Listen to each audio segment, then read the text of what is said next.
Hello, good evening, and welcome to today's episode of Leaders Connect, a, an online session that is hosted by the Miracle of Men, an organization that a training institute that is keen in helping people understand um, the values inside in, inside of a man.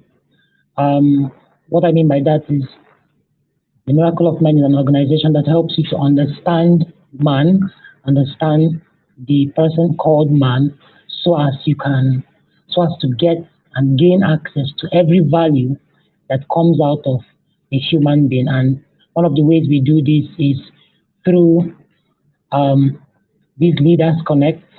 As we said, is an online session that deals on several issues related to leadership, of course, relationship, communication, and then wealth.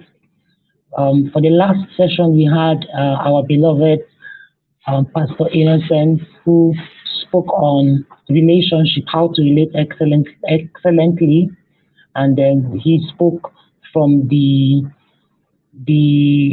confines of the book he wrote, Wisdom for Relationships, How to Relate Excellently. If you missed the last session, we would advise that you find time to go and listen, watch again, and be blessed.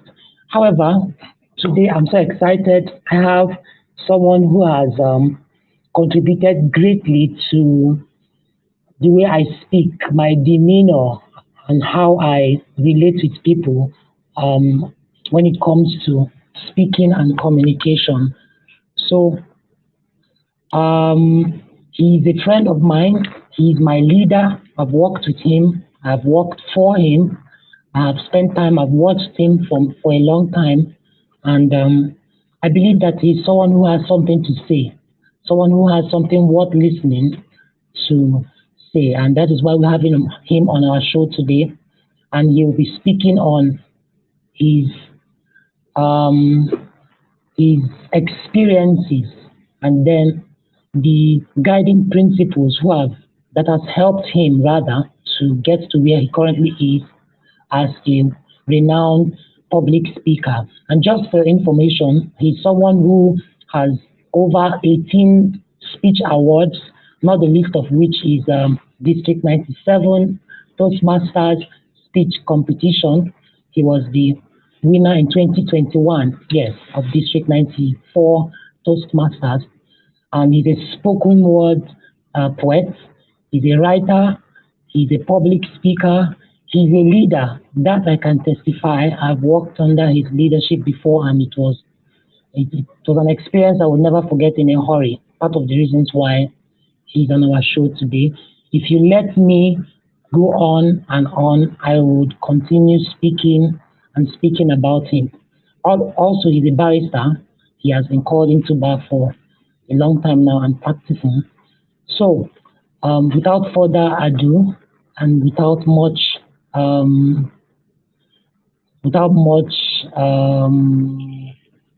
introduction, I believe that when you listen, when you participate, when you follow, you know why he's he's part of our show today. And I trust that you would be greatly blessed. I trust that you would listen. I trust that you have your book and pen and all required for today's session. So, ladies and gentlemen, do help me make welcome our guest for today. His name is Barrister King Ojikemba, also known as Mr. Kolanut. Good evening, sir. Okay, good evening. Good evening. It's good to have you today, sir. It's good to be here. It's good to be here. It's good to be here live as well. Well, When I'm just listening to you reading all that, I was like, is David really talking about me and everything? So and honestly, I wasn't reading it. I was just speaking out of what I know. What I know is true. And believe me, I know it's true. thank you It's so good to much. have you here today, and I'm so excited to be speaking with you online. And an advice Mm. to my dear and beloved listeners. I hope you have your book and pen because Kola Nuts will be dropping today.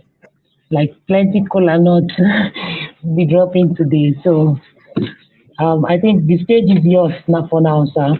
And we have 40 to 45 minutes for whatever you have for us today. And then we would go straight into the question and answer. For those who have questions, please do well to drop it in the comment section, and then we will take it on from there. So I will have to step down from the stage, from the screen, but I'm here. Whenever you need me, I will come up and then continue. Thank you so very kindly, sir. We really appreciate your presence. Yeah. All right. Thank you so much, David Mba. It's good to be here. It's good to be seen and not just viewed. To everyone who's joining online, for now, I can see Ebenezer Blossom saying just one person. My dear, just one person. Okay, all glory to God. And to everyone who took out the time to join the Miracle of Men, thank you so much for being here. Thank you, David, for having me. I've known David for, is it about 5 years now? 2015, since 2015. And it's just amazing how far we have come, and we just give God the glory for that. So thank you all. I've always wanted to do this. I always see speakers doing this, and I'm like, God, when will it be my turn to do this? And this is what I want to do. I bring you greetings from my beautiful wife. She asked me to send her greetings to you all. So yes, this is the first platform and the first time I'm doing it since we got married. And incidentally, tomorrow, November 6th, is going to be our first year anniversary. And I am super excited about that. So we thank God for that. And so thank you all for joining. Thank you for being here. I actually had prepared, just like David introduced me, I had public speaking is my passion. It is something that I love to do. It is something that I have lived and loved. I have walked and talked. I eat and drink. However, when I got the invitation to be on this platform to speak from my experience, and in the course of my preparation, somehow the Holy Spirit just changed my entire message. So yes, I'm a believer, I'm a Christian, so I'm not ashamed whenever I make reference to God or the Holy Spirit, because that is the person who leads me.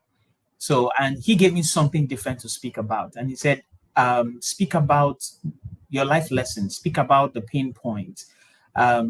Maybe there is somebody on this call who is watching it live, or who will be watching this as a rebroadcast.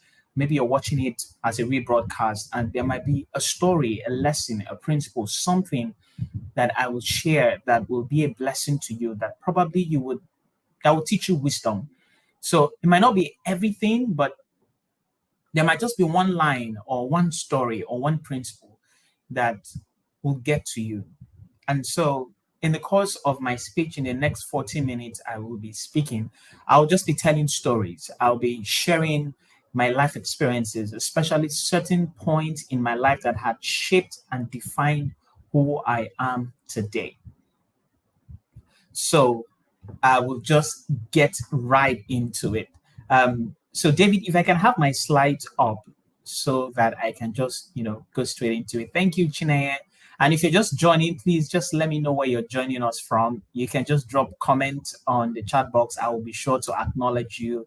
I'll be sure to, make reference to you. If you have any remarks whatsoever, I would like us to engage and together as we go about this.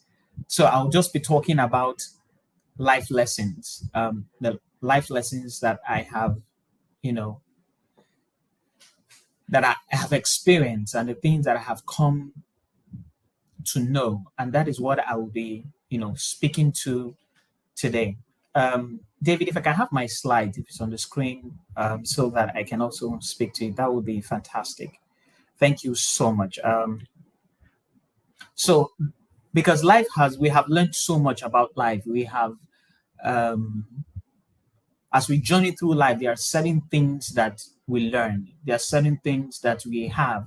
There are certain experiences that we have gone through that is not a waste, whether it's painful, whether it is joyful, whether it is awesome, whether it's great. There is something that you have gone through, which is a potential message, which is a raw material that can be used to be a blessing. So there is no waste of your experience. And which leads me to the first thing I want to talk about, and that is the fact that you have a message. So every experience, every pain, every job, every level you have crossed is a message for you. You know, one of a dangerous prayer to pray is to say, when you say, Lord, make me an impact, make me a blessing to people, let me be an inspiration.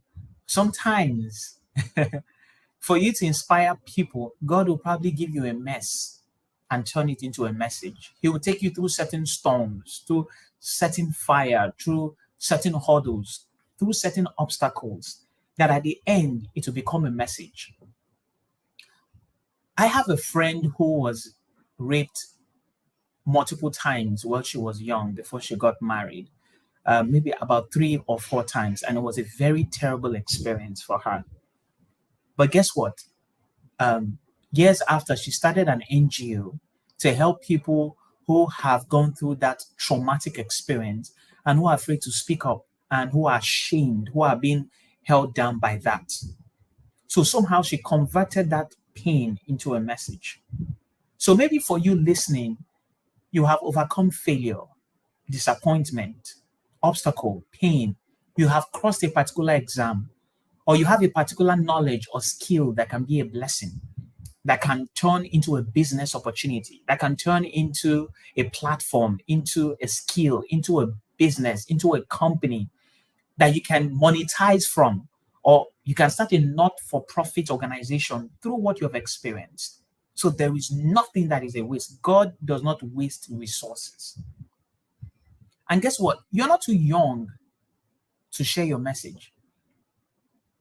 You might be 18 and you have seen some things that people in their 20s have not seen. Some people became adults at 10 or 12 and they had to take care of their siblings because they had lost their parents and they were nowhere to be found. And look at them today. They had to grow up quickly. And so they know what it's like to be parents. They know what it's like to be wise. They had to wisen up quickly. What it means to go through hardship. So maybe you have gone through certain pathways and then here you are. There are people who struggled with pornography and they wrote books about it to liberate others. Some struggled with masturbation and they wrote books and they're having organizations to help people. Some people have gone through poverty and now they are multi-billionaires and they are writing books and blessing people through the story, through the journey, through the things that you have gone through. During my service year, I worked as a personal assistant to someone, and I'm a lawyer by profession. I was called to Nigerian Bar in 2012. And, I practiced for about 5 years. But there was one time where I did something that was not law related. It was just administrative. It was being a personal assistant. And I got a big platform today, and I got that job just because of that experience which I neglected. Some of the doors that have opened to me was because of one job that I had neglected. I just thought that this is not what really I wanted to do. But somehow the interviewer saw it and they said, we need that. So my question to you is, what's your message? When are you going to tell your own story? You don't have to tell somebody else's story. When are we going to hear your story, your message? We want to draw wisdom from your pain. We want to draw hope and inspiration from your failure, from your setbacks. Whether you're 18 or 80, whether you're 16 or 60, whether you're in your 20s, 30s, share your message. Impact us. Do something about that skill, about that knowledge, about that talent that you have. The next thing I want to talk about is an experience that shaped my public speaking career for life. I think I was in my second year in the University of Ibadan, and we're preparing for, it was an inter-hall debate competition. And I had prepared, and on that day, I was the second speaker. I was supposed to speak for 3 minutes. And the hall was packed full with audience. I mean, gallery and everywhere. And when it was my turn to speak, I just walked to the audience.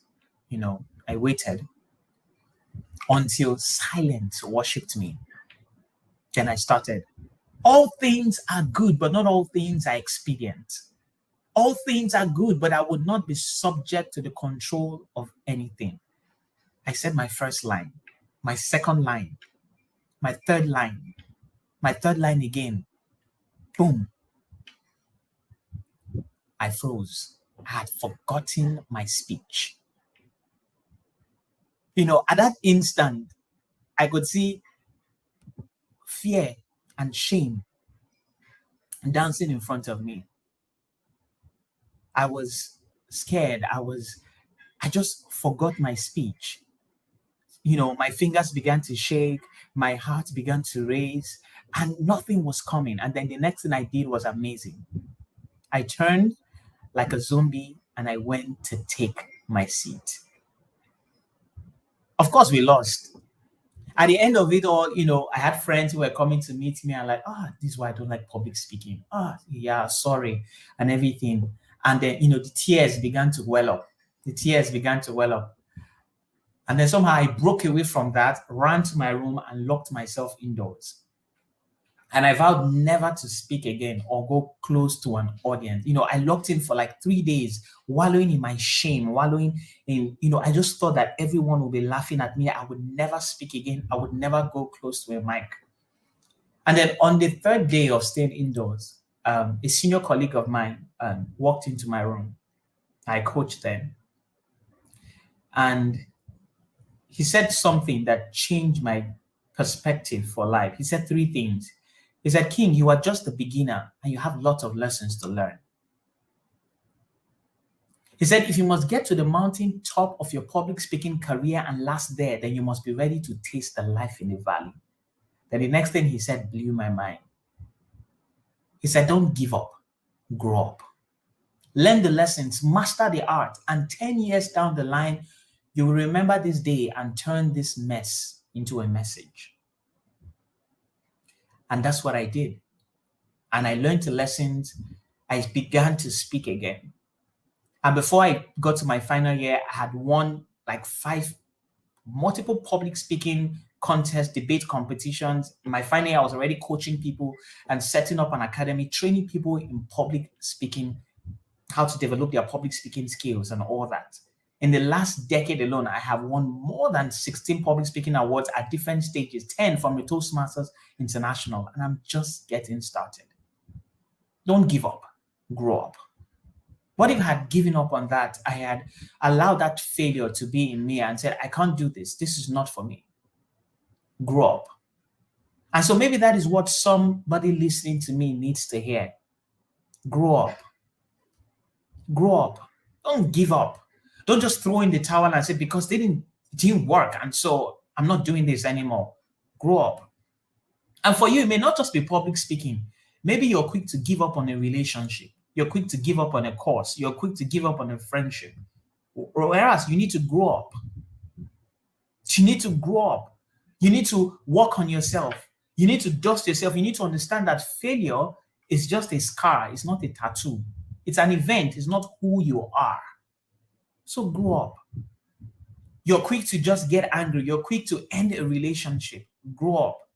Maybe you need to grow up from being selfish, from being irritable, from quick to jump. Maybe you need to stop being lazy. And that's where you need to grow up. So it might not be in public speaking. It could be in your attitude. It could be in your character. Or maybe there's something you have tried and it didn't work out. So just grow up.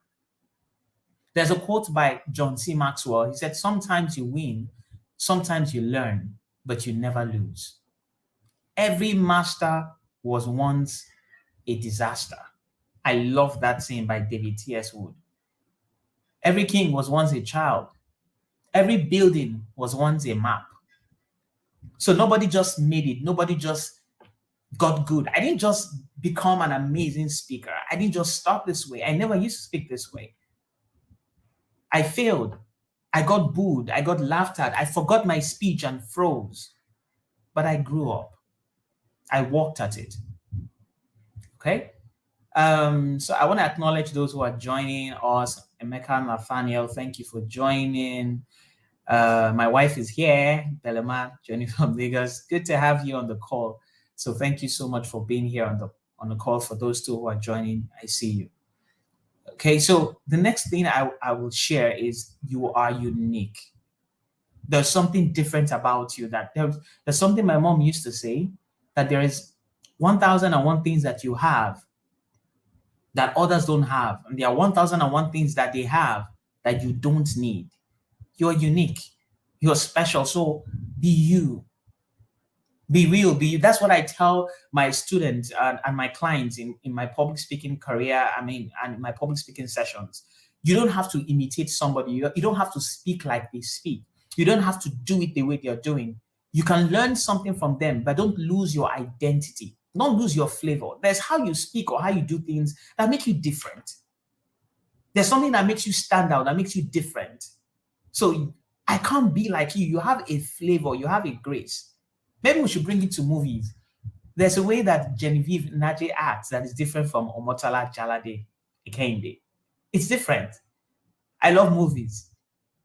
So there's a flavor that Will Smith bring to the table that is different from a Denzel Washington.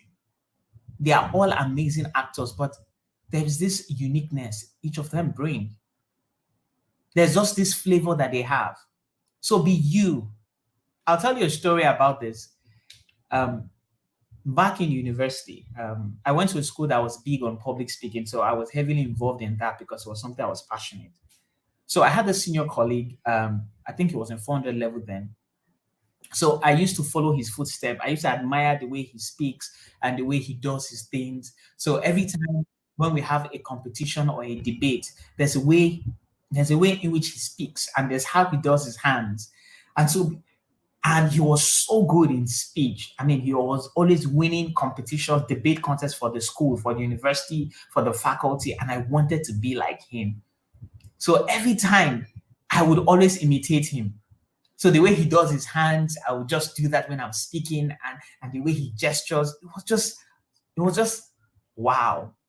And I began to lose my uniqueness. I didn't know at the time because I wanted to be him. I thought he was a standard when it comes to public speaking. If you're not speaking like him, then you're not it.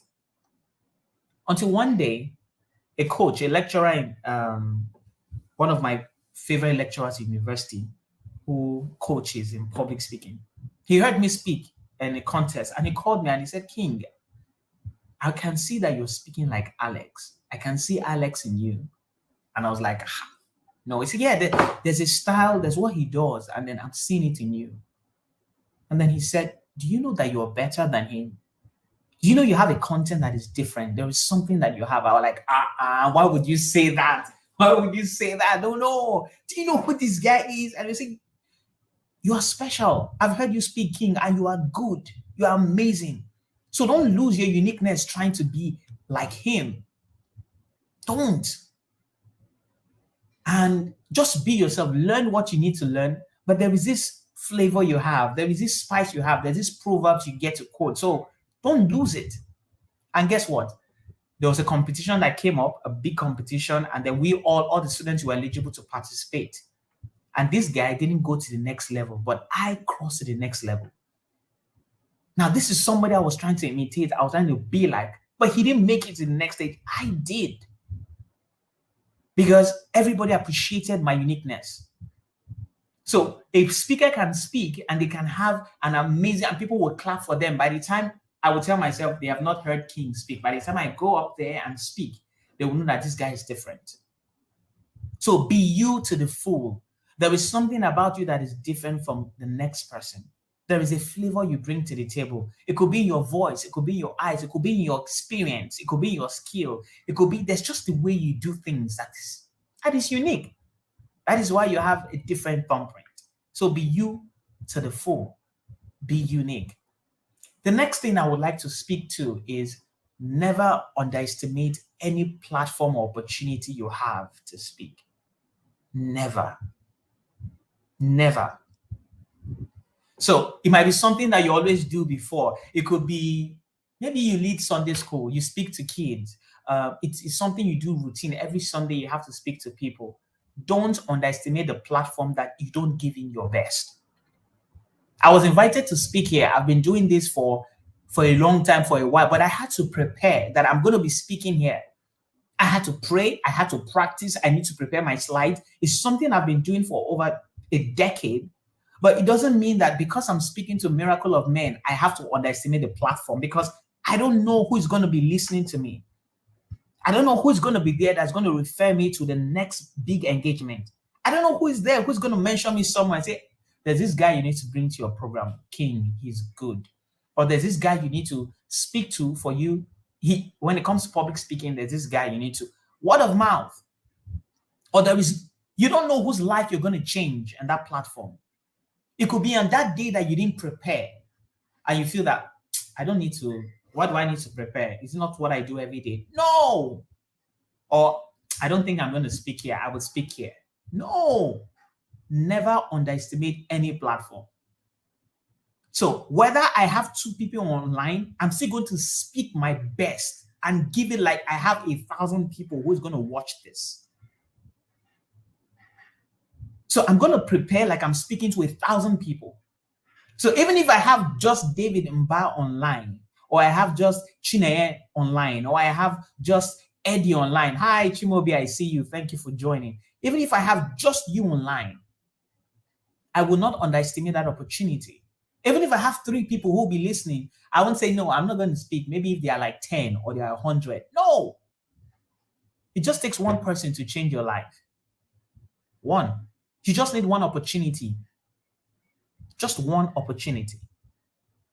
Just one. Just one person. Just one moment. You just need one person to make one phone call. You just need one person to mention your name at the right place.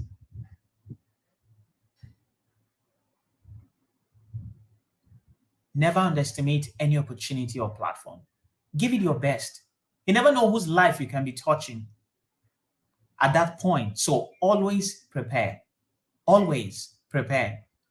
In my place of work, I was asked to come and do a 1-hour presentation on public speaking, part of the knowledge sharing session. I prepared for it, arranged my slides and all that, the presentation. When I was done, just one colleague mentioned my name to the director and said, I think King's session was amazing. He was good and you needed to be there. And you were like, are you serious? Tell me more. And then he said, call him. And then she called me and like, King, I heard about your session and it was good. It was mind blowing and all. So you do this, you're a Toastmaster. Yeah, wow, that's good. We need to escalate this and make it big. And then she just sent one email to the manager of another department and say, hey, there's this guy and he's good. We just found him as a resource. Believe me, when I was preparing to give that session, I did not anticipate that it was going to go that way. Somebody who attended mentioned my name to the director. The director sent an email to the department, and now they are working on engaging me to make this a big thing, to train other people. But what if I had underestimated that platform and said, I'm just talking to my colleagues. I don't have to kill myself. What's going to come out of it? Never underestimate any platform and opportunity that you have. Give it your best. In church, at school, at home, whether you're talking to kids, teenagers, don't underestimate the platform. You might not be prepared. They just told you, and can you just say a few words? Don't look down on it. The next thing I want to talk about, don't chase success, chase impact. Don't chase success, chase impact. Please just give me a moment.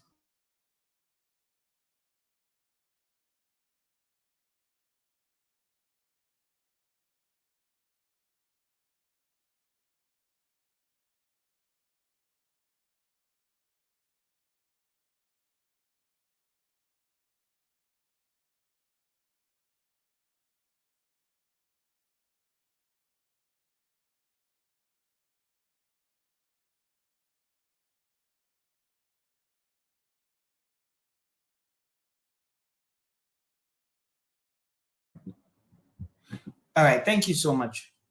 Apologies for that.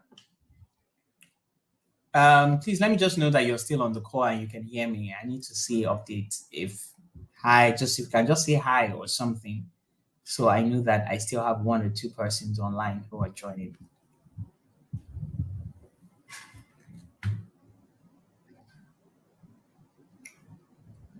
Anyone? Anyone? Oh, thank you so much. Hi. Okay, that's good. All right. So I have that. Thank you. Thank you. Thank you. Thank you. Thank you, Favor. Thank you, Favor. All right. So don't chase success, chase impact. Um, I'll tell you this story.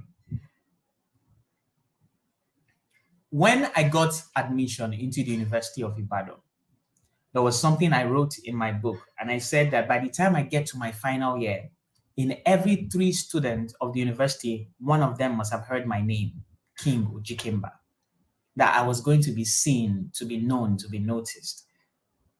It was something I was going to do. I wanted to be successful. I wanted the vice chancellor to hear about me. So even though I'm not from a very wealthy family and I was not into politics, I was not going to be the campus fellowship pastor or president.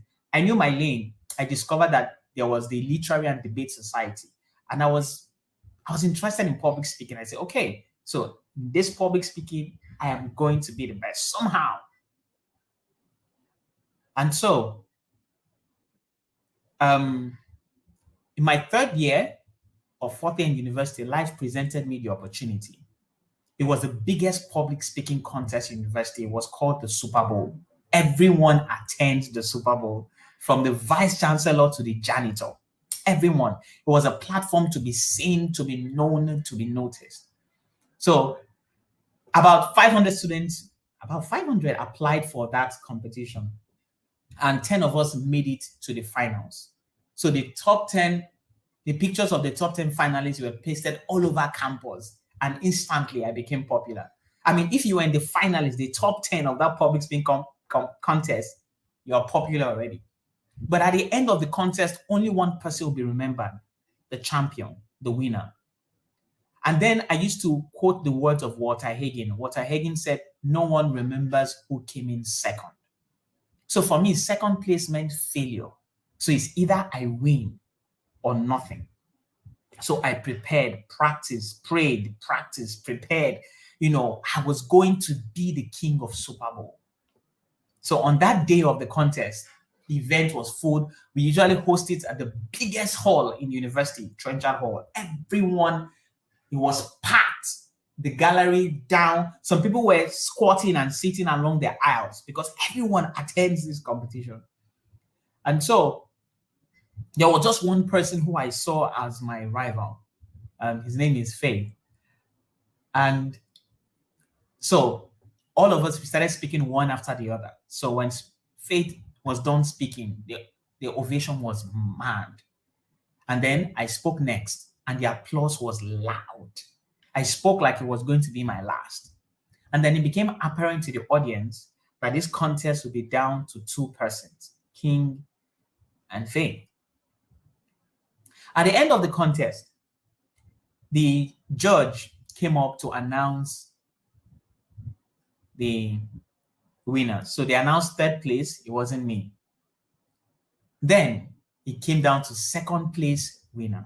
And then she said, the second place winner, Super Bowl competition, is, I looked up and I prayed to God. I told God that I'm your son. Please just do this for me. And then she said, second place winner, King Ojikemba. The audience went wild. At that instant, I just felt like a javelin of envy pierced through my soul. Faith Abiodun dropped to his knees, opened up, and then his friends, family, friend, they rushed to the platform, and then there was fireworks, confetti, poof, and then they started playing the song, Stand Up for the Champion, for the Champion. And in all that frenzy, I was forgotten in the background. So I came second, and Faith won the contest. But on my way back to my hostel that night, something remarkable happened that shaped my perspective of success for life and defined who I am. That was on my way at night on my back to the hostel. I heard somebody call my name behind, and I turned and I saw this huge guy walk towards me, and he was like, "Sorry, your name is King, right?" I said, "Yes, I heard you speak at Super Bowl, and that speech was powerful." I was scared because the guy was huge, he had tattoos. And then he said, "While you were speaking," because my topic was the lifeline, the Nigerian youth, the lifeline. And so while you were speaking, I could see fire around you. And then I felt like that message was for me.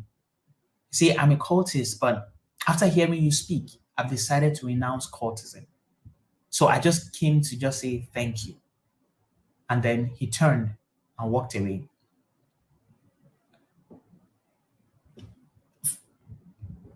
I couldn't speak for about 10 seconds. I didn't know what just happened. I was like, wow. And then it dawned on me that somebody's life just got transformed by listening to a 5-minute speech. I didn't win the prize, but I won his soul. And then I went to my hostel, brought out that book where I wrote to be seen, to be known, to be noticed. And I canceled it. And I wrote to inspire, to give hope and salvation. After that day, I made a commitment that I would chase to make impact, that I would use every opportunity I have, every opportunity I have, that I was not just going to win awards, I was going to win souls, that I was not just going to win medals, but I just want to make impact, that I will not chase success, but I will chase significance, that I will not just chase fame, I want to make a good name. So, and that has been the driving force for me behind every speech I deliver, every event I organize, every time I speak on a platform, every book I write, that just maybe there might be someone in the audience who would hear me speak and would draw the water of hope and inspiration from the well of my message. That is not going to be about fame. It's not going to be about medals or prizes. It's going to be about impact. I've seen people chase success and greatness, but have gotten nowhere. But those who chase impact had success chase them. Those who chase to make a difference had greatness chase them. And that is my message to you. Don't chase success. It doesn't matter whether you are first, second, or third. What matters is, have you made impact? Have you made impact? Rick Warren, the author of the book Purpose-Driven Life, I don't know if you've read it. There's something he said, a very powerful book.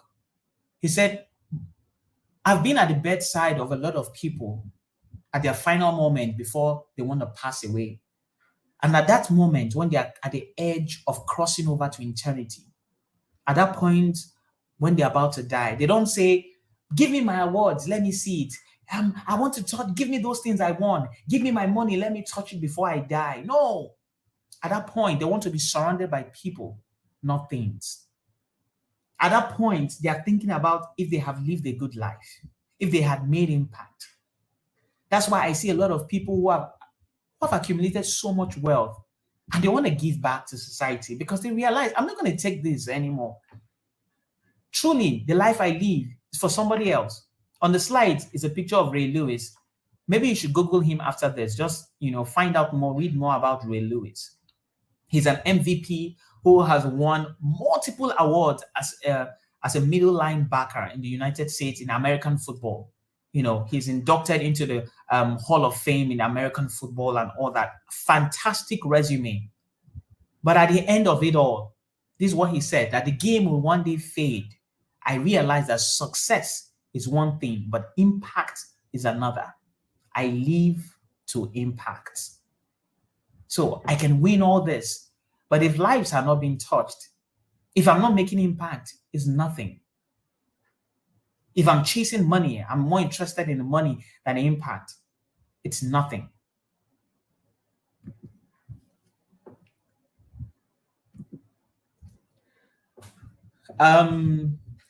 The next thing I would like to share is about my experience when I just finished my university and I was preparing to go for law school. And please, David, I will need someone to also let me know when I have like 10 minutes or 5 minutes to round off, like a timer or something. That would be great.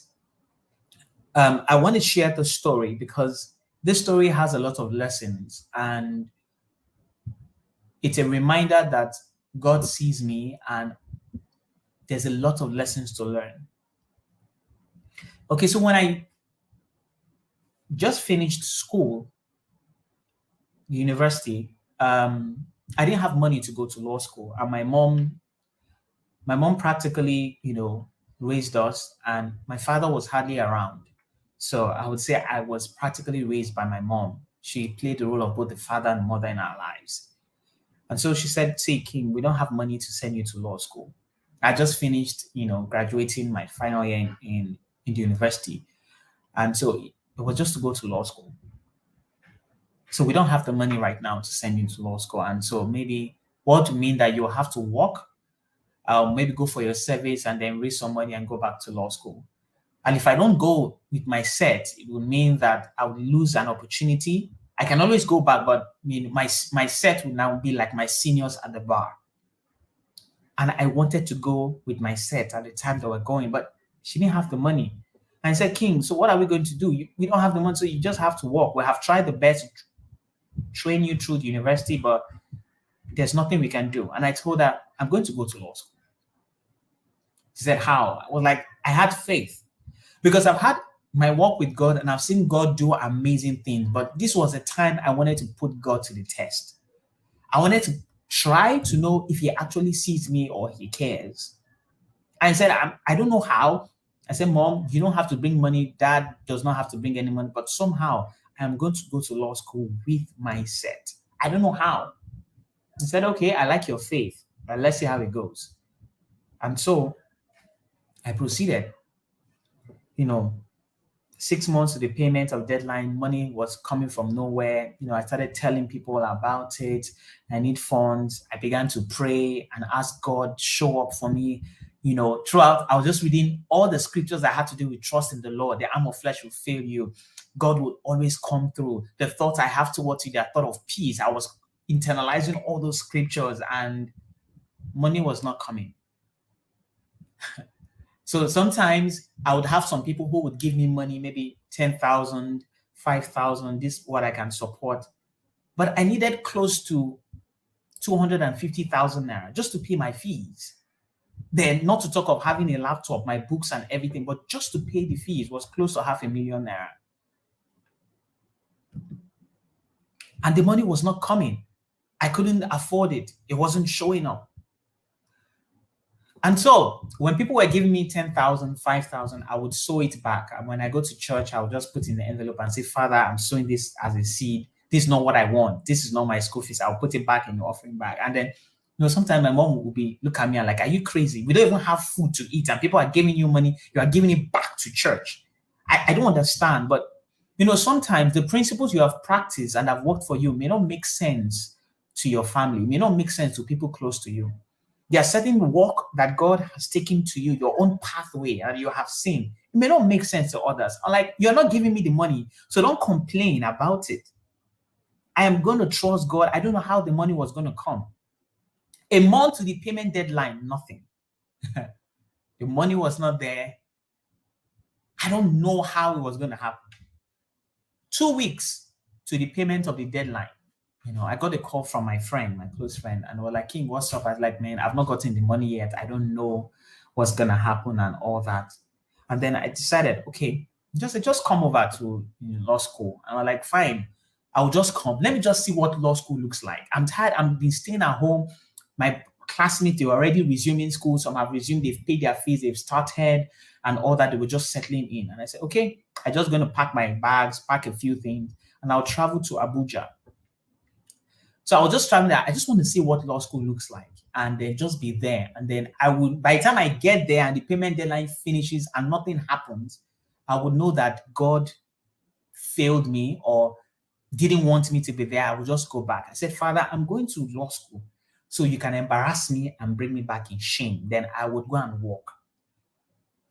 And so about a week to it, I went to law school, I saw my friends. I like, King, have you resumed? I said, no, not yet. I just came around and all that. I just packed a few things, my shirt, white shirt, and everything.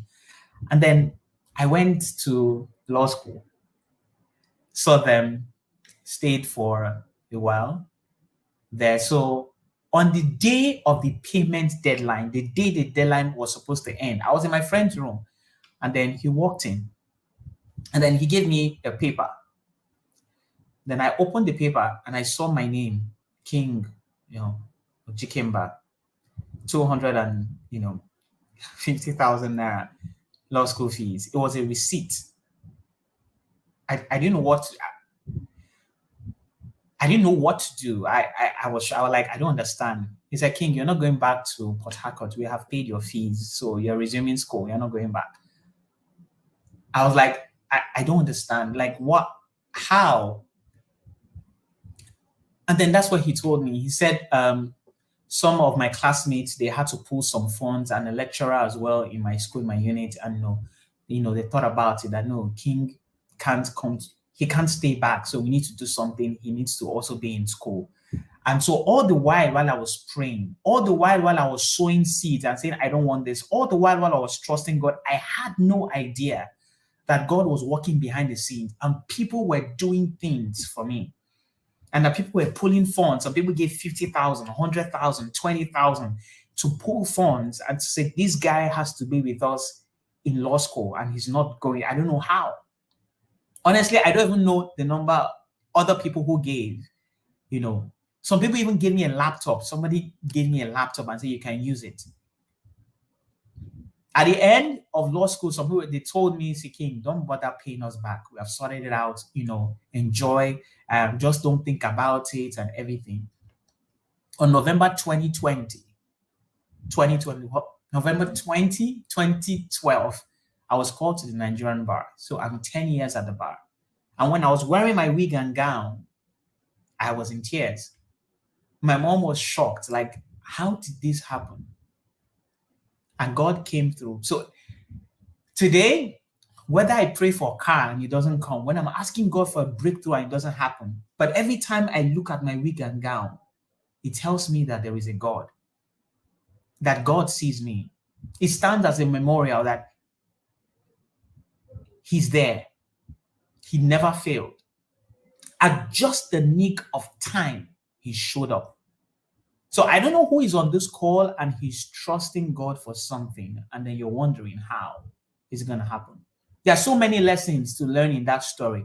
It could be lesson of friendship. I didn't know that while I was in school, I had classmates who I never spoken to, but they are watching me. People are watching you. They are watching. What if I was a bad person in school? What if I was terrible? What if I was not good to people? What if I was something else?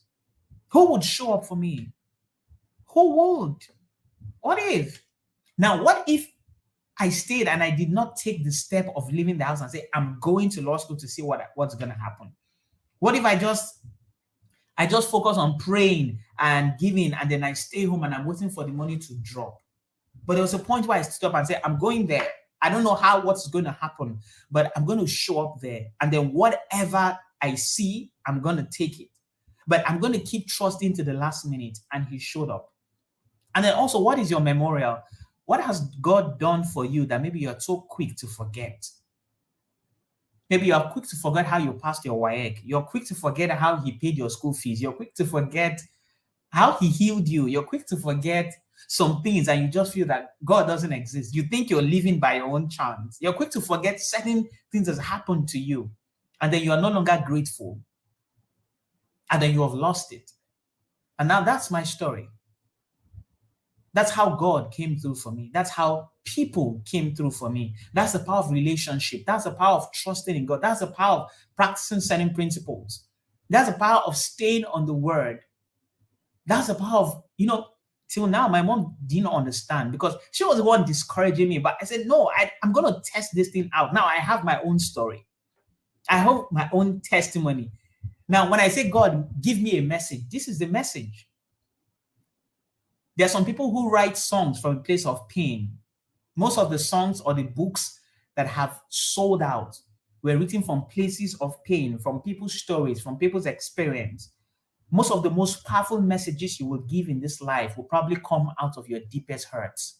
They will come out of your weakness. They will come, most of the impact you will make, the angels you will set up, they will come from a place of pain. So what's your story? What's your story? What's your law school? What will be your law school? God sees you. He sees you. So whether you're watching this as a rebroadcast or live, he sees you. He cares. And he will always come through.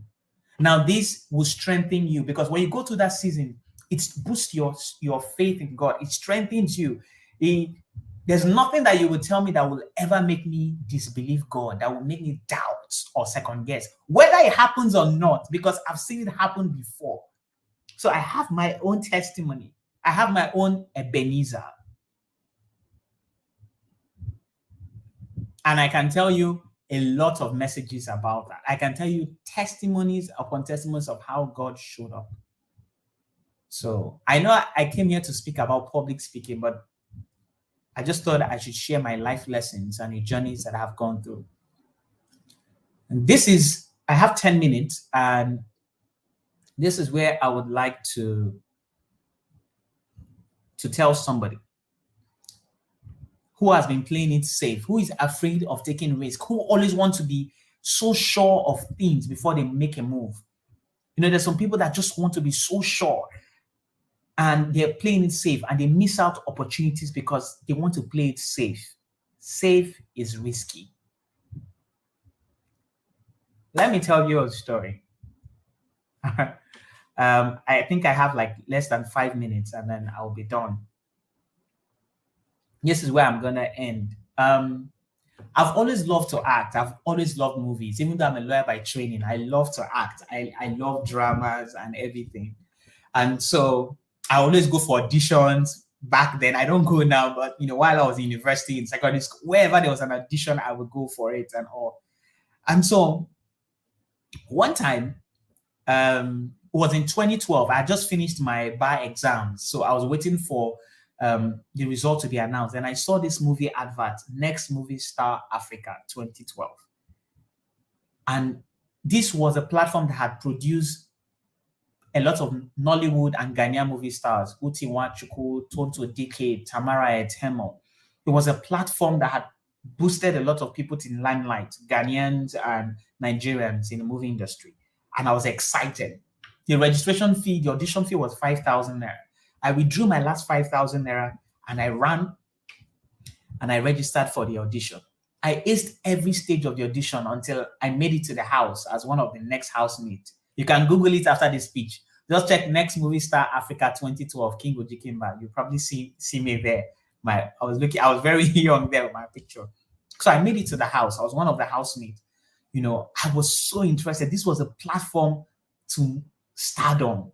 I mean, I've always loved movies. Even though I love public speaking, I've always wanted to act. It was an opportunity. And then one by one, they kept evicting the housemates. I think until we're down to the top 5. And then life happened. My call to Barr ceremony was announced. And then I was told that, we have to go for our call to Barr ceremony. I was already in the house. We were already shooting. And then I had a choice to make. To choose between staying in the house and forgetting that call to Barr ceremony or being evicted out of this show to attend my call to Barr ceremony. Now, let me put this in perspective for you. I had the opportunity to win this show, to win the grand prize of a Hyundai iX35 car. I was going to get featured, to get a lead role in one of Nigeria's biggest TV series as at that time, Super Story 2012. It was a platform for me to blow up. But on the other side, I spent 6 years of my life studying to become a lawyer. I was going to be the first lawyer, not just in my family, but in my lineage. And I just shared the testimony of how I came to law school. So I had to make a choice. Should I play it safe? Or should I risk it all? Most times, the turning point that will cause the biggest transformation in our lives will often come down to one moment. Will you play it safe or will you risk it all? How badly do you want this dream? How badly do you want this passion? Are you willing to risk it all or you want to play it safe? I chose to play it safe and I signed to be evicted out of the show to go and attend the call to Barr ceremony. And when I got there, I got the shock of my life. There were people who could not attend the call to Barr ceremony, but it was not a big deal. They didn't show up, so you can always come to get your certificate. It's not going to stop you from being a lawyer and everything. I was devastated. I was hurt. You know, someone said that the greatest fear of a man is failure, but his greatest pain is regret. The stimulus of failure cannot be compared to the pangs of regret. And so after that day, I vowed never to play life safe. I would explore every opportunity that life throws at me, because awards and accolades do not go to men and women who play life safe. Riches, rewards, and recognition do not go to men and women who play life safe. Awards and accolades are not given to men and women who play life safe. Statues and monuments are not erected in honor of men and women who play life safe. The history books do not remember safe people. Nelson Mandela, Barack Obama, Winston Churchill, Martin Luther King Jr. Name them. Mahatma Gandhi, Queen Elizabeth II. They don't play life safe. The history books do not remember safe people. The caterpillar that chooses to play life safe, that refuses to break out of its shell, that chooses to remain in its cocoon and say, no, I don't want to stay here. I want to stay here, will forever be relegated to crawling on the ground, even though it has the potential to fly. Don't play life safe. Don't let fear hold you back and say, I'm going to wait till the right time. I'm going to wait till when I'm 25, till when I'm 30. I can't do this now. What if it doesn't work? What if the conditions will not have to be perfect. That's why Solomon in Ecclesiastes said, he that looks at the weather will not sow, and he that considereth the clouds will not reap. All the conditions of life will not be perfect for you to do that. And this was a line that my father-in-law told me before I got married to my wife, because I was waiting for the conditions to be perfect. I didn't have the money as much as I wanted it. I wanted some things to reset, something to be stable. And he told me, he said, King, if you are looking at the weather, you will not go to the farm. You will not plant. So if this is the woman you want to marry, if you're sure that this is the person you want to take, you want to do forever with, you're convinced, don't wait for the conditions to be perfect. Otherwise, you would lose out. And I was glad I listened to that advice. I was glad. Because, I married the most beautiful woman in the world. Because sometimes I say, that what if I had waited for the conditions to be perfect? What if I said no? A lot of people have missed the opportunities because they are choosing to play life safe. They are waiting for perfect conditions to write a book, perfect conditions to start a business, perfect conditions to learn that skill, perfect conditions to grow, perfect conditions to develop, perfect conditions before they step out, perfect conditions before they propose, perfect conditions before they get married, perfect conditions before they have a baby, perfect conditions before they step out. Safe is risky. Ladies and gentlemen, thank you very much. And this is where I would like to end my speech, my presentation. Thank you for listening. And I just hope that in the life lessons and stories I've shared, maybe one or two things have struck your heart. Something have reached out to you. So whether you're watching this live or as a rebroadcast, just know that you're amazing. Just know that you're special. Just know that God cares about you. Don't underestimate any platform, and don't play life safe. Thank you.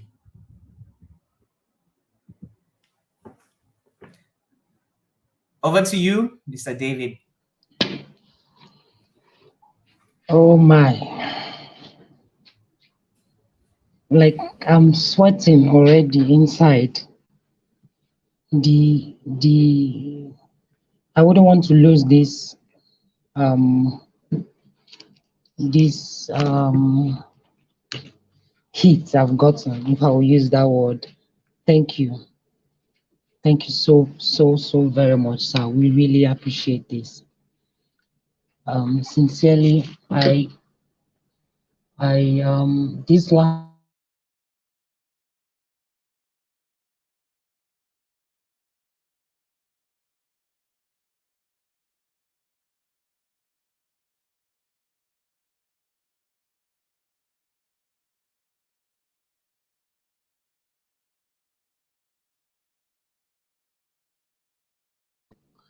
this this vision to lift from where it was to where it's supposed to be currently here, and I was waiting for I was waiting for conditions to be perfect before I take that leap. I was waiting for several, this one should be here, the other one should be here, everything should just be okay.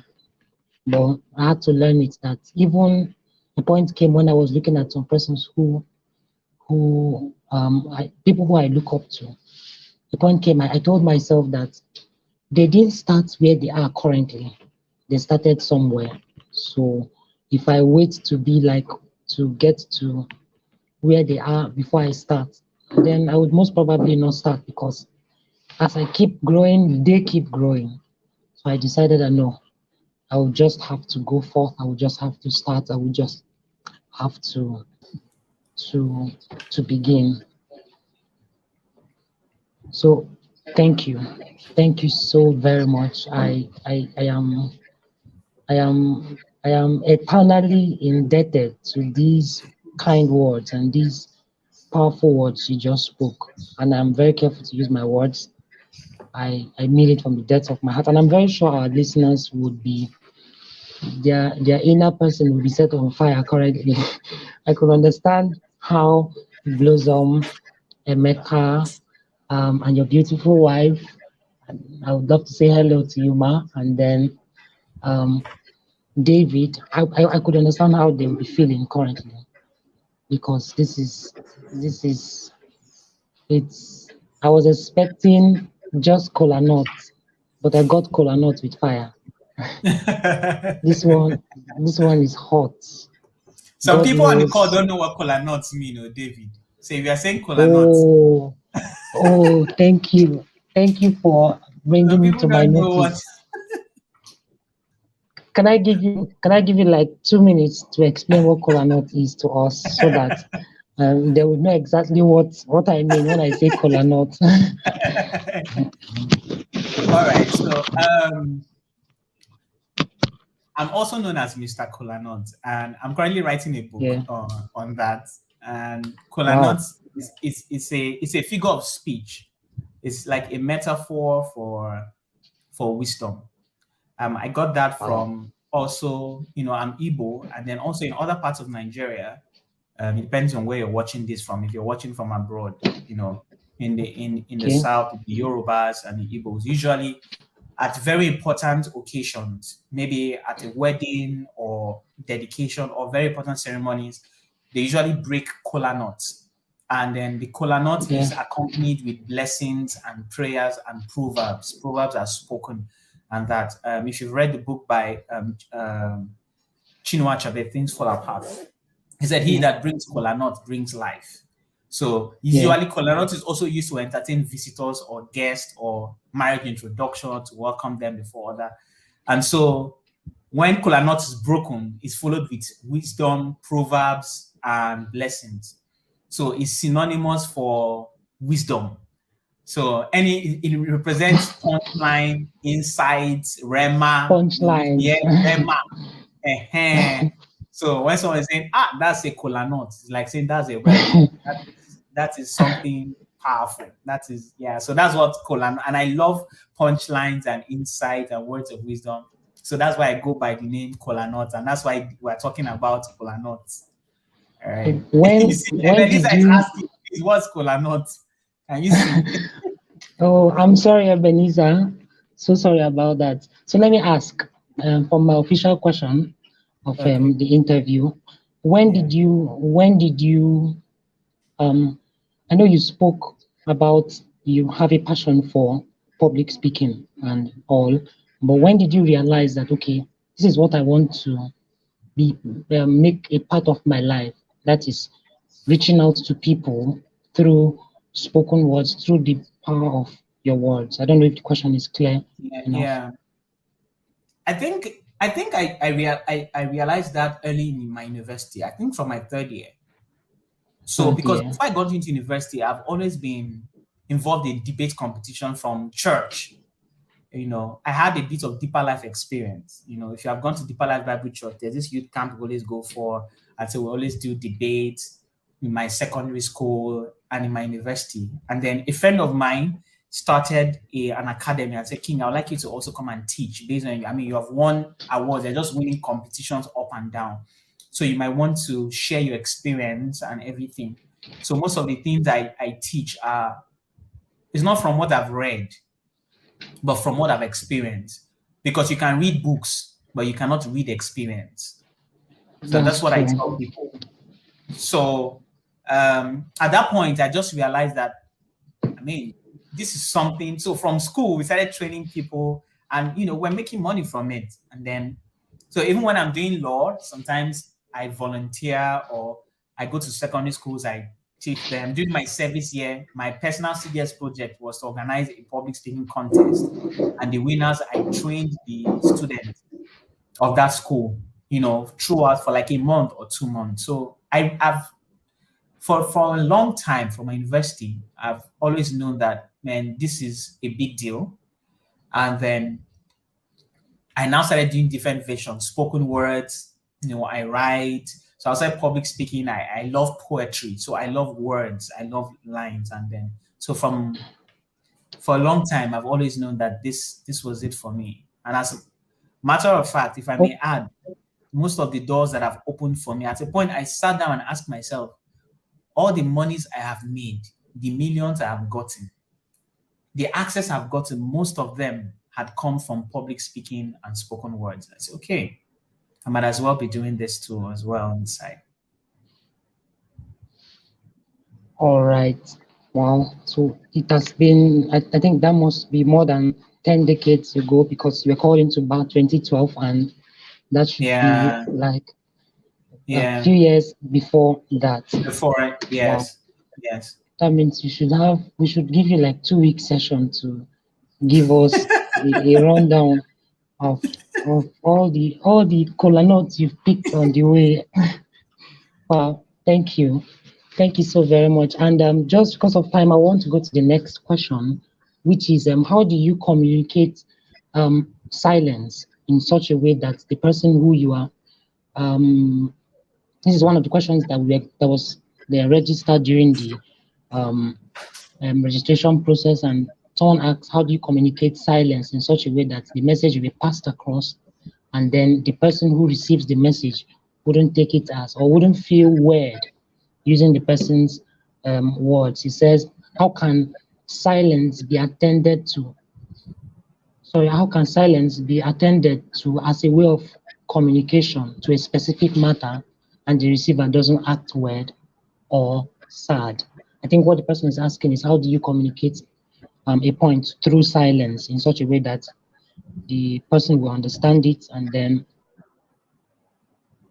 word.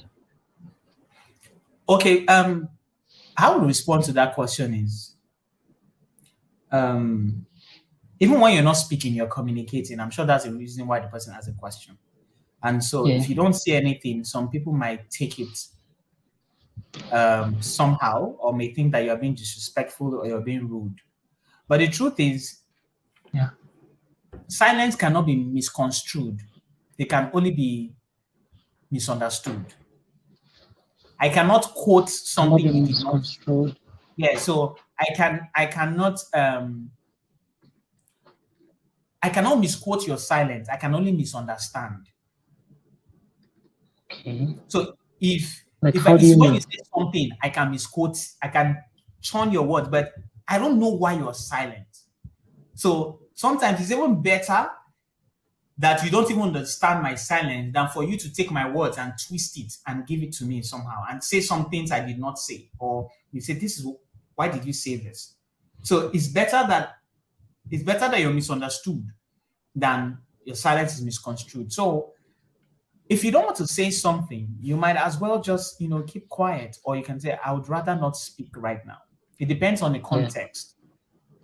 It depends on the context. Can I speak, later? Because Les Brown will say that once you open your mouth, you tell the world who you are, Who you are. Yeah.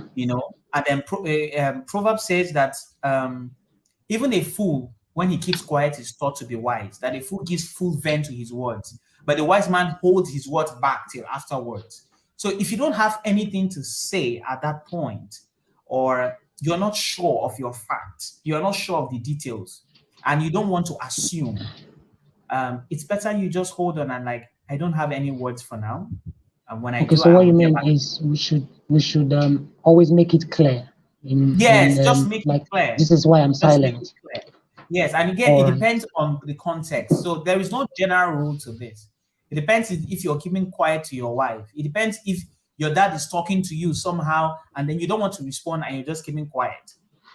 Or somebody is saying something to you and you just feel that the best thing is just to keep quiet because I don't want to say anything right now. Or if you're in a meeting and then keeping quiet might be disrespectful and you want to communicate so that Yeah. I don't have anything to say right now. I would respond when I do. Yes.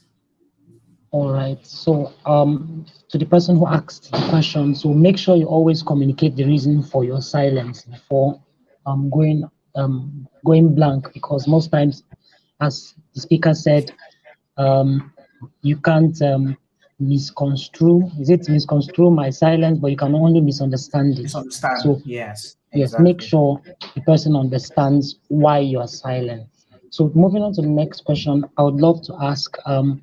One of the questions that were recorded is okay, that was recorded was how do you overcome the fear of public speaking and then still maintain your point when you want to speak? I believe you've touched on that, so just a few words on it, and get to the next question. Okay. You become whenever I teach my students and my clients public Yeah. speaking, I tell them that public speaking is becoming. It's a journey, it's not a destination. I still learn. You then get to a point where you say, I've arrived. It's a journey. You are becoming. So the focus is progress, is not perfection. And every time you want to speak, you will always have the adrenaline level. There is something, master speakers have it, but it varies from speaker to speaker. Because the way your heart is going to pump when you want to speak to 5 people that you're used to, it's not the same way you're going to speak to 1,000 people. It's not the same way you're going to speak when you're speaking to 200 people. It's not the same way you're going to a different environment. So you just have to take the plunge. You would always have that adrenaline pumping. Your body is telling you about to do something great and awesome, sweaty palms and all that. As long as you're ready and you're prepared. There are a lot of reasons why people have that fear, that fidget. One, is that you're not prepared. Two, you are focused on yourself. Where two, how will I stand? How will I Okay. speak? What will people say? How would I keep my hand? Me, I. And less attention on the audience. So when I was preparing for this presentation, even if this was going to be live, I'm going to be thinking, what would I say that will make an impact? Will this message bless these lives? Will it give people an experience? I'm thinking about my audience, less of me. It's not about you. It's about your message and the audience. So take the focus from you and like, I want to be perfect. I want to get it right. And it's okay to fail. You don't have to get it right the first time. And then once you start speaking, you will adjust to it. Because once you just, the first time before you go up, before your name is called, your turns and all that, that's why you see unbelievers, some people, they will either drink alcohol, they want to smoke, they want to get high, because everybody feels that adrenaline. All these artists who are selling out O2 arenas, or they are going to London, they are doing sold out show. Before their name is called up, you see them panting. That's why when I watch all these things, I like to watch behind the scenes to see how do the speakers feel before they go up. How did Barack Obama feel before he went to give his first inaugural address? And then you see them, you know, and all that. But for me, I say positive affirmations to myself. I'm speaking in tongues, and I'm looking at the mirror and say, King, you are awesome. You are amazing. People want to listen to you. The words you speak, they are spirit and they are life. The words you give, your words are seasoned with salt and they are filled with grace. You are amazing. This is your time. Your mouth is the oracle of God. So I don't drink alcohol. I don't smoke. I'm not going to get high. Needs an opportunity. My own alcohol is the Holy Spirit, is to either speak in tongues and then tell myself words, and then I start. Everybody in the audience will not like you. It's not everybody that will be nodding and say, yes. Some people, their face will be blank. Some people, their face will be expressionless. But continue. It's the same thing for virtual presentation. Imagine me, I'm just talking to my screen and then I'm just seeing comments rolling up. I don't know if people are sleeping, if people are frying plantain as they are watching me, if I'm interesting, if there's one person on the call. But I'm speaking to my laptop like, this is the person, you are looking at me. I'm picturing that there are thousands watching this and millions who watch this as a rebroadcast. And then I'm focused. I have to dress well. I have to feel like this is it. I have to go to an atmosphere and put myself in it and start. So once you start speaking, everything falls in place and you learn as you go. I hope that helps.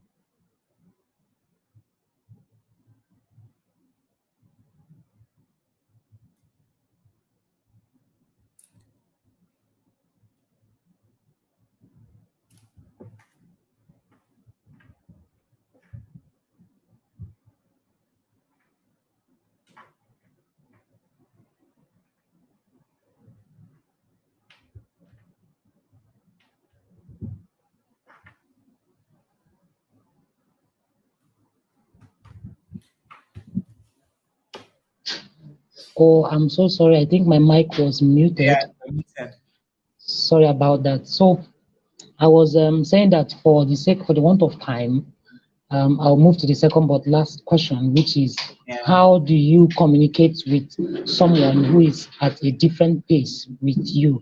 Case in point, someone who is a bit slower in understanding and someone who is faster. There's some persons who, before you want to say a word, they've picked everything you want to say and they want to start running even without maybe getting the full gist. So how do you do with those who are slower and faster? Essentially, those who are on a different pace with you. Okay, so now is this to an audience or this is just one-on-one? I want to I think understand it's to an audience of one, because for you, if it's a large audience, it's be harder to picture if everybody's on the same pace. Okay. Ebenezer said she can't hear any sound. I don't know. Is there anybody else who can hear us? Please, if you can hear us, just indicate you can hear us. I think there was a time my mic was muted. It's an isolated case, or it's just Ebenezer's device. Please, if you can hear, just give us like a hi or a thumbs or say anything. Clear. Yeah.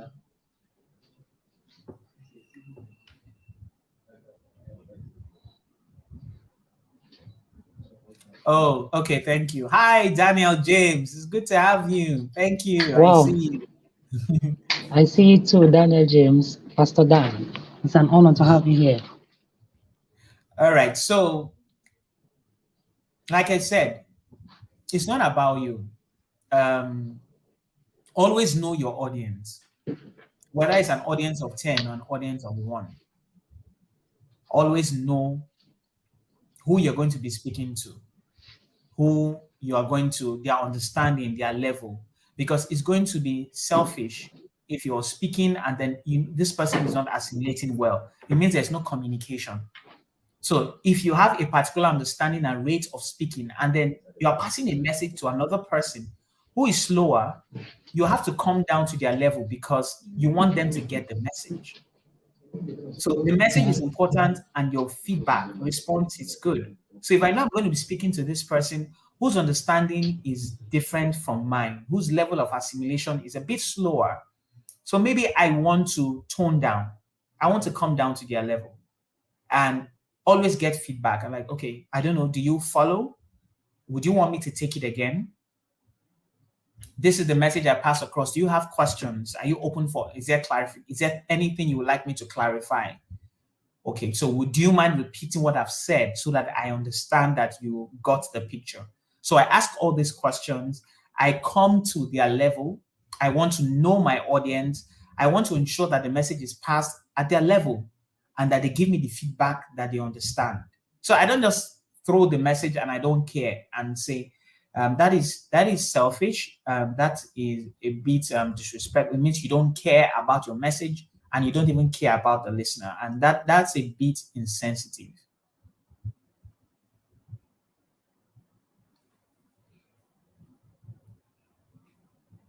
All right. So thank you, Favor. Thank you, Emeka. Thank you for the feedback. Okay, thank you so much, sir, for that, and thank you, Emeka, Nathaniel.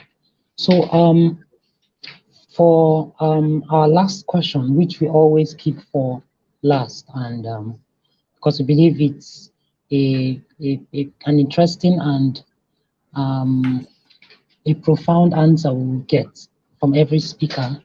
So, what is the greatest secret that have kept you where you are, that has taken you where you are currently and has kept you there as a leader and then as a speaker? So what's the greatest secret that has brought you and then kept you? I'm sorry. If you're expecting one deep Kolanut or something profound, I don't I don't have. All I can say, what has brought me this far and kept me is just the Holy Spirit. It's just, I'm sorry, that's what has brought me, because it's the Holy Spirit that has changed my messages. Sometimes I prepare a speech and he says, say these things. Sometimes I'm like, I want something new, and he gives it to me. Sometimes he said, this is the time for you to propose or speak to that guy, he's going to hear. This is the time for you to do this, or just step out. So what has kept me this far is the relationship I have with God. It's not my education. I'm sorry. I don't know enough. I'm not that smart. I don't know enough. It's not that. It's not, I would not even say it's people or relationship, because there are people that I've looked up to that have failed me. There are people that have given me wrong advice. There are people I thought that would be there for me, but they didn't. But what has kept me this far is my relationship with God, the fact that I know Him. Okay, the fact that I have a relationship with Him, the fact that I walk with Him, the fact that I ask Him before I take any platform, and I want to know before I do anything. So my biggest secret is my walk with God. If you take that away, I'm empty. I'm sorry. Take that away, my faith, and like, King, if you did not know God, would you be disgraced? Would you be a lawyer today? Would you be what you are doing today? It's no. I won't. To some other people, yeah, there are people who are unbelievers and then maybe they're successful. But I'm not looking for success. I'm looking for good success. That's what God. Yeah. Wow. And I think this is not just peculiar to you. Our last speaker also said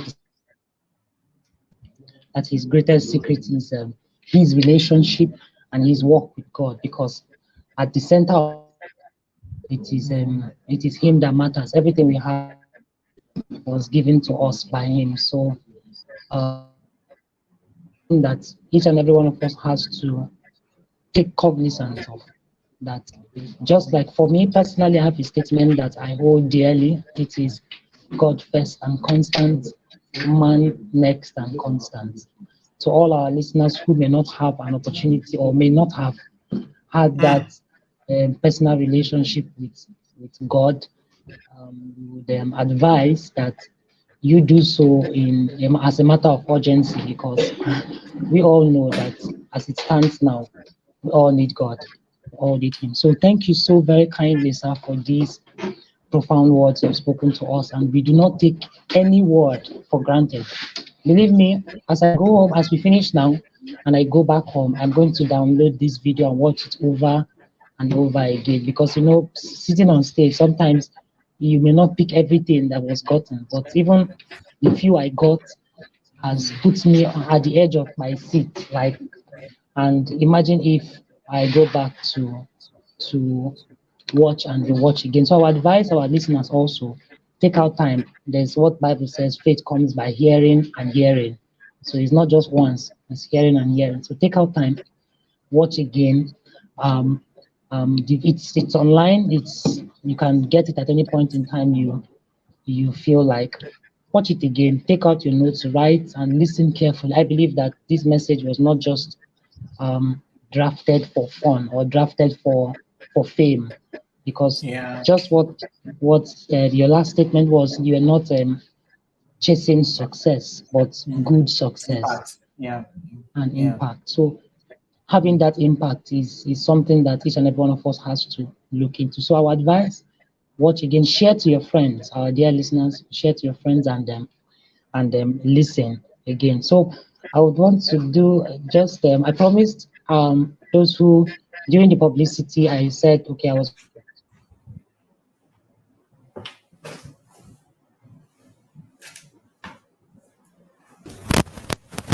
and imagine if you are able to I think my screen, my phone is having a little challenge. I don't know if you can hear me now, sir. It's not just one that's scaring me yet. Take out time, watch again. Um, can you hear me? It's online. It's You can Yeah, I can hear you. watch it. I can hear you on the end.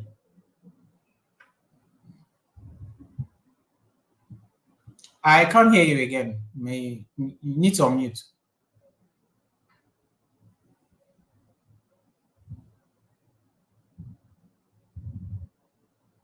I can't hear you.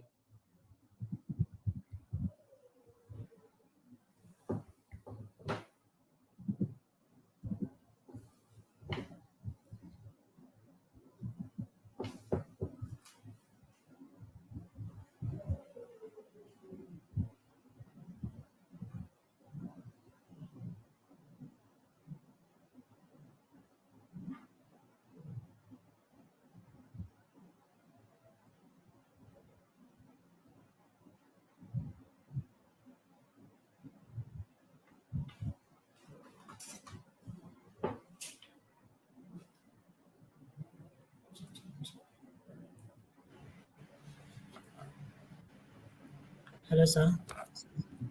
Yeah, sound is back. Okay. Sorry about that. I think I went off. The network had to push me off.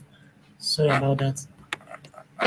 So, um, I was saying there was I made a promise to those when we were advertising for the session. I told them I was going to play a video of you where you were in action, dropping Kolanut everywhere. Like, so they will know what Kolanut is and know what I've been under, the influence I've been under for a long time. So just do us this little honor and then watch this video of you in action. It's a poem you wrote 2 years back. I saw it on your YouTube channel. It's What If, that's the name. So I will play it now for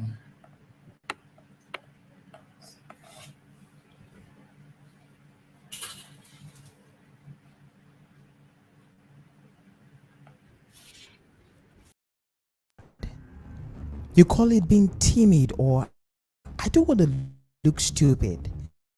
You say I'm shy. We both know that's a lie. You are afraid. You're scared. What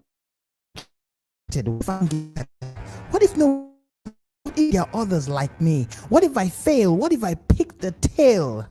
You're afraid. You're scared. I will ask her to marry me. What if she says no? Will my talent tell? What if I can't tell? What if I show up to make the pitch and they ask me, how much do you have? Who is your father? What's your surname? Are you an indigene of this state? Where are you from? Did you make a first class? Are you one of those people? What if I go for that interview and audition and I'm told at the end, sorry, you don't really have what we're looking for, but we'll get back to you. You're not tall enough. You're not short enough. You're not fat enough. You're not slim enough. You're not beautiful enough. You don't have the looks. Sorry, we don't need cooks. Your storyline is whack. Your book won't sell. Your idea is trash. What is Kolanut? I'm sorry. You again? And then you lock up and drop the key. You give up and stamp it to the seal. But we both know that you have something inside. Only you can. This beyond the seas and cannot be found overseas. You have a gift, a talent, a skill, an idea, a dream, a burning desire, a hunger, a burden, crying out for expression, yearning for a platform, an opportunity, a chance, a stage, yearning to unleash, but you shut it in because you are afraid. You are scared. What if Moses was scared and you remain desert?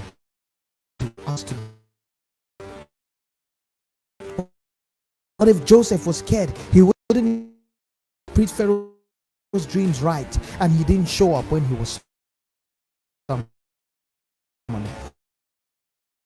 What if Esther was afraid she would lose and didn't enroll for the beauty pageant? What if David was afraid of Goliath? What if the woman with the issue of blood was afraid the hem, afraid of the crowd, and he kept quiet? What if Paul was afraid of the Jews? What if Peter was afraid of the Gentiles? What if Abraham Lincoln was afraid? What if Mahatma Gandhi was afraid? What if Dr. King was afraid? What if Barack Obama was afraid? What if Oprah Winfrey was afraid? What if T.D. Jakes was afraid? Jesus Christ was die on the cross because he couldn't stand the shame that there's rejection by. What if up? But what if no.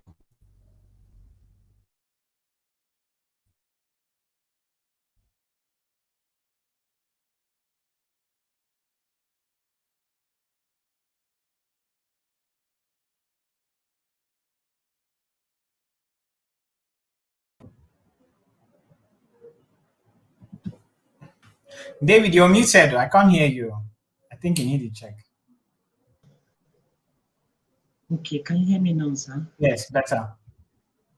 Wow, that was powerful. Like I've watched that. I can't imagine how many times I've watched this video. And believe me, it was part of the reasons why I started taking some steps towards things I would have been doing a while ago. Watching this video over and over again gave me that push. David, what if, what if, what if, what if, what if, wait, stop. What if you do it and you fly? That realization of what if it works out, that was part of the driving force that got me on my feet and then some of the persons who came together to bring in this miracle of men. So thank you for that video. See, look, Oh, I'm so shy. our dear viewers, oh my, oh my, it's a privilege making you shy, sir. Don't mind Thanks, me, sir. thanks very kindly. Thank you. It's an Okay, honor. there are several videos I would have loved to play, several of them, but for the sake of time constraints, I Yeah. will just redirect our listeners to the social media platforms where you can get Kolanut on a regular. Like I follow on Twitter, and every time I just, when sometimes, your battery is down, you need to look for somewhere to plug it. I'll just go on Twitter, and one has dropped. One has dropped. So on Twitter, you get King Ojikemba, but the K is in capital letter, and then the O is in capital letter also. So I think I've projected it now. Every other social media platform is just King Ojikemba. However, on Twitter, it is now King Ojikemba with every first letter of the name capitalized. So go on social media, check out some of the videos, follow, like, share, subscribe, and then look out for opportunities. I'm very sure he has several opportunities under his sleeve coming up soon. I remember talked about writing a book, sir. I would love to. Yes, and also to remind our guests and bring to our notice rather that our guest Barrister King, he wrote a book which I believe each and every one of us would enjoy if we go look it up online, download, buy, and read. It's called Just Kisses, No Sex. I hope I'm right, sir. Yeah. So take our time, go online. It's on. So how do we get the book, sir? Can you give us like a brief direction on how to get the book? All right. So Just Kisses No Sex is it's more like a novella. It's a story. So if you like stories, and it's based on true events, so it's not anything that is not knowledge. It's just if you like, I like stories. If you like love stories and lessons and all that, so it's available on Okada Books. It's available on Seller. It's available, on all the selling platforms, Kobo Accountant, Amazon Kindle Books. So if you just Google it, and just Google Just Kisses No Sex. So it's King Ojikemba. You will just see it there on either Amazon Kobo Accountant or Kada Books and Seller as well. All right. So you All can right. get So it. you can get it online. So take out time, viewers, go online, search the book, download it if you're part of those who would love to. You love novellas and the rest. Yeah. Please go online. And then if you find it hard to access the book, you can reach out to us on any of our social Yeah. media platforms, which will be unveiling soon, and then we will then put you through how to get the book. And also follow, like, share content, the color notes that you get from social media platforms that we've displayed on the screen. So once more, we'd love to say thank you. Thank you so much, sir. It has been an awesome 1 hour 30, 1 hour 45 minutes with you Wow. this evening. And it's something that we will not forget in a hurry. Thank you. Thank you so, Yeah. so very kind. Sir. Really appreciate it. Thank you, Miracle of Men, and I would keep looking out for you guys and supporting you. I mean, on behalf of my family, we are also going to send our own support. Thank you. So well done for what you do. Thank you for the team. And I've only met Nair, and already the impression was fantastic. I think I was giving you the feedback as well. So thank you Yeah. guys for whatever for this initiative and this dream. Please don't look down on it. Don't underestimate it. It's however God is going to move. He's going to use this platform to be a blessing to life. So whatever it is you can give or support your time and resources, please do engage with it. So thank you for having me. It's really an honor to be on your platform, to be a blessing. I do not take it for granted. There are lots of people with plenty stories you would have invited who to be here, and therefore, bringing me here, I do not take it for granted. And also, shout out to everyone who joined. Chisom, I see you. Okon, I see you, and everyone also who joined the session as well. So thank you so much. Follow Miracle of Thank, Men, share, like the page. David Mba is somebody that I can vouch for his character, for his integrity, and his leadership. So I do not take it for granted. You cannot as well. He's a very humble person, and he's someone that you'd want to have in your team or to identify with. So thank you once more for having me. Right? God bless you. thank you so very kindly, sir. We really appreciate, and extend our regards to your beautiful wife and tell her we said hi. Yeah. Sure, here. Thank you. So, so do have a lovely evening. Okay, now we have finished the first segment of today's session, and to move to the next thing, which will not take up to 5 minutes, please don't drop the line. It's just to give us a bit introduction and unveiling of the brand. Most persons have been hearing what is the Miracle of Men, who are they, what do they represent, what is like, remember they said, what is Kolanut again?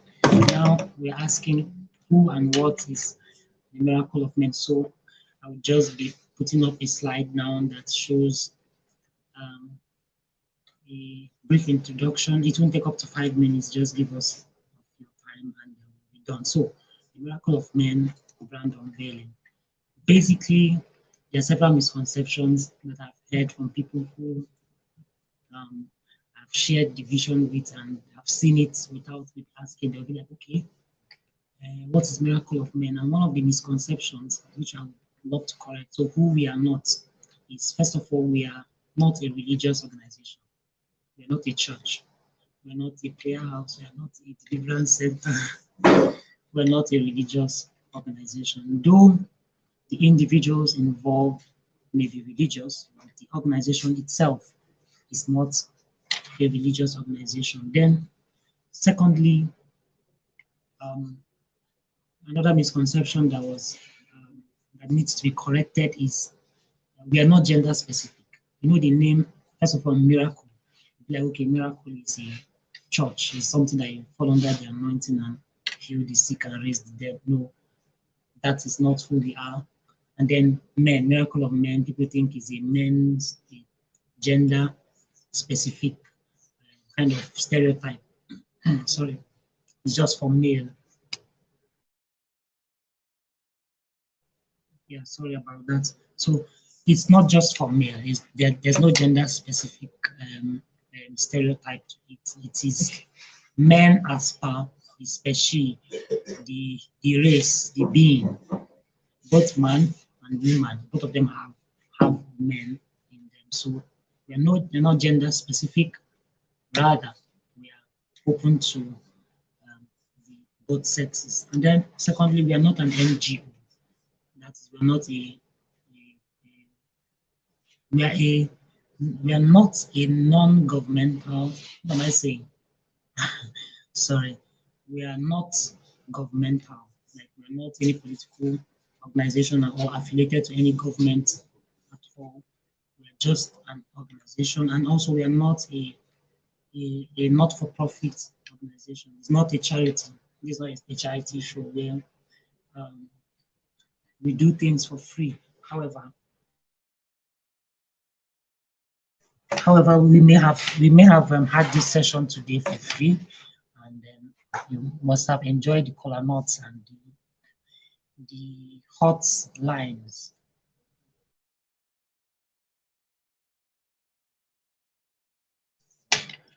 Oh, pardon me, I'm having a little vocal hitch. Don't mind me. So you must have enjoyed the session today for free, but it's not it's a business. It's a, permit me for using that word for lack of better word, but We're not a not-for-profit. At some point, some of the activities we have planned out would require some payments because it costs a lot to pull together resources to help and bless lives. So it will only be expedient that it is stated clearly that okay, yes, this is how it is from the onset. So if we're not a religious organization, if we are not a gender specific NGO or not for profit, who are we? Who we are then is simply a training institute. We are a training institute, and that's the simplest way anyone um, can say it. So, training institute, and this is our brand identity.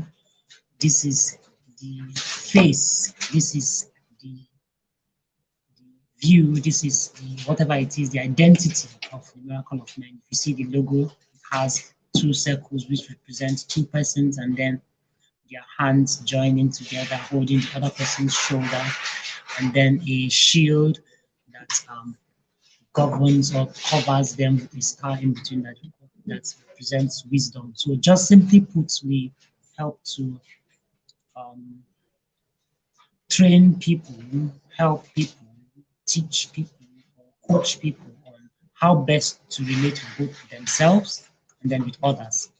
So it's an institution that helps you understand the minds of men so that you can gain access to the miracle of men. That's just the simplest and the most concise definition. So you can see it in different colors. The previous color is I think this is the brand color. I'm not the person who designed it. We outsourced help. And then this is the black and white. Any color you want to look at. The business card here.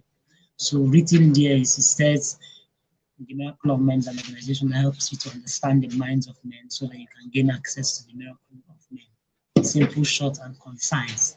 So that is who we are and what we do.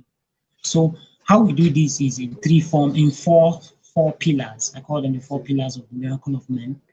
You know, you can't just say I want to help everybody. How? How do you want to help how do you want to help people? You want to give them money, you want to give them teach them in their academic work and the rest. So you have to do it spreads out to everything that relates to human beings, but we had to confine it to four specific tenets, four specific pillars. Leadership. Why leadership? Because as a dearly revered mentor, John Calvin Maxwell said that everything rises and falls under leadership. Then relationship, quality of our relationship determines how far we reach. If you want to reach out to people, if you want to maximize your potential, if you want to get to the fullest potential you can get to, you have to do it with people. I don't think there's anybody who has achieved anything great in this life without the help of a team. So we help you in the areas of leadership and then the areas of relationship, then communication. So why communication?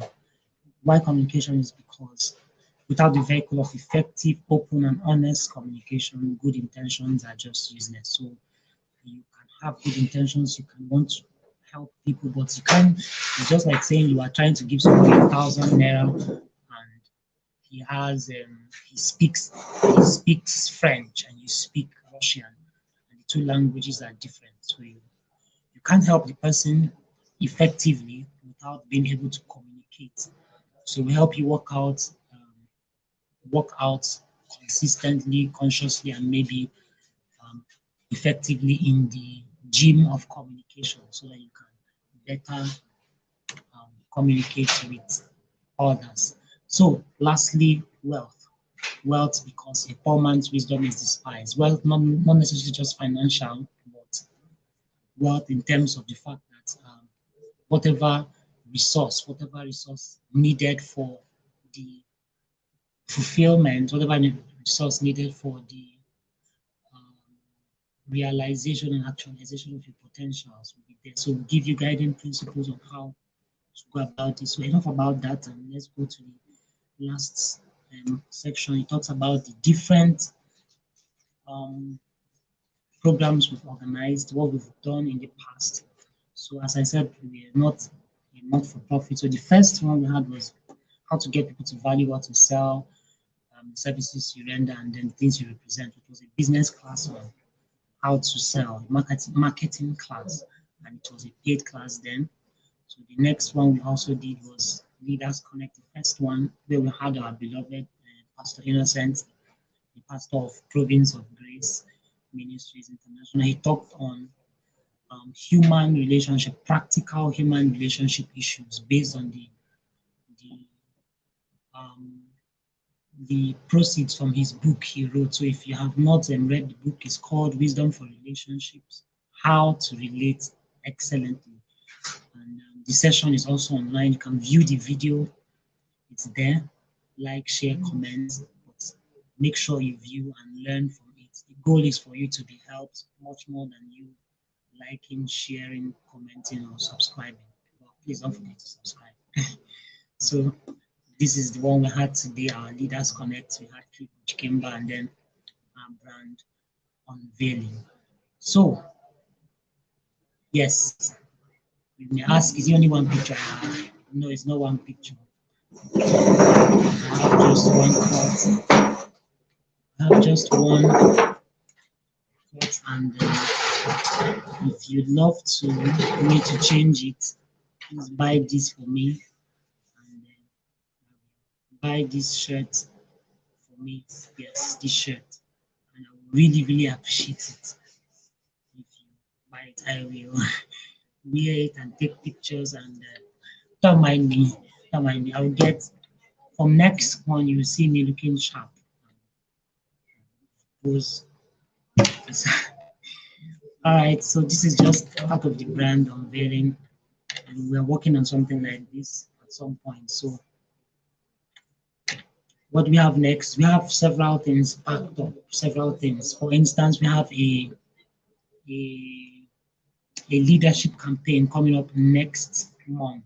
A leadership campaign coming up next month to teach you on how to create a 1 year's plan, how to maximize your week, your month, your year, and also your day, specifically to make um, daily action plans on how to get um, your day effective and then maximize your fullest potential. So, um,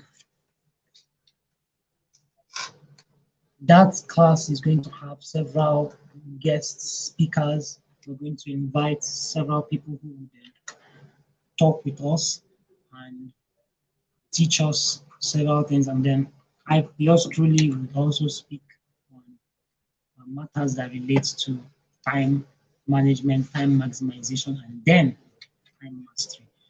So, how to connect to this vision? We just recently created a social media platform.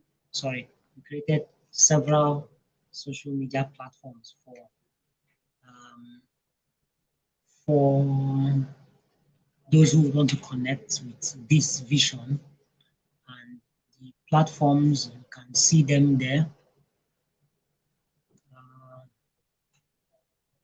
Okay, you can see the platform. Permit me to just do this. Oh, it's going back. Wonderful. Okay, that's it. The social media platform on Instagram, Facebook, YouTube, every other platform except Instagram goes with the name The Miracle of Men. So, except Instagram is The Miracle of Men 1. So, the rest is The Miracle of Men. You can follow us, subscribe, like, and share so that you gain information on something like this. We'll be organizing next month, and the next month will be better, I think more better than this one because it's going to be like a 1 year's program, one session, not one follow, share, but don't forget to subscribe on YouTube and join the Facebook group where timely messages, timely nuggets, timely cola nuts. Yeah. Yes, I've learned one today. Timely cola nuts will be dropped on the platform. So thank you so very kindly for coming out today. I see each and every one of us who have taken out time to be here. Blossom, thank you very much.